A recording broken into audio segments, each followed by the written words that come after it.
Το Ιράν αντλεί από τη γη 4 έως 5% της παγκόσμιας παραγωγής πετρελαίου. Το Ιράν βρίσκεται πάντα στη δεκάδα των ηγετών στην παραγωγή πετρελαίου. Το Ιράν εξορίσσει από τα έγκατα της γης 6 έως 7% της παγκόσμιας παραγωγής φυσικού αερίου. Το Ιράν συγκαταλέγεται στην τριάδα των ηγετών στην παραγωγή φυσικού αερίου παγκοσμίως. Το Ιράν αποτελεί μία από τις πηγές ενεργειακών πόρων για την Ευρώπη και την Κίνα. Και η ενέργεια είναι η βάση της ζωής και της παραγωγής. Το πετρέλαιο είναι το καύσιμο για τις μεταφορές. Και με κανένα ηλεκτρικό όχημα δεν θα μπορέσετε ποτέ να αντικαταστήσετε το πετρέλαιο.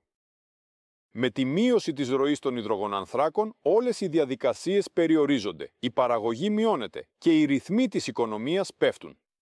Αυτό ακριβώς χρειάζεται ο Τραμπ.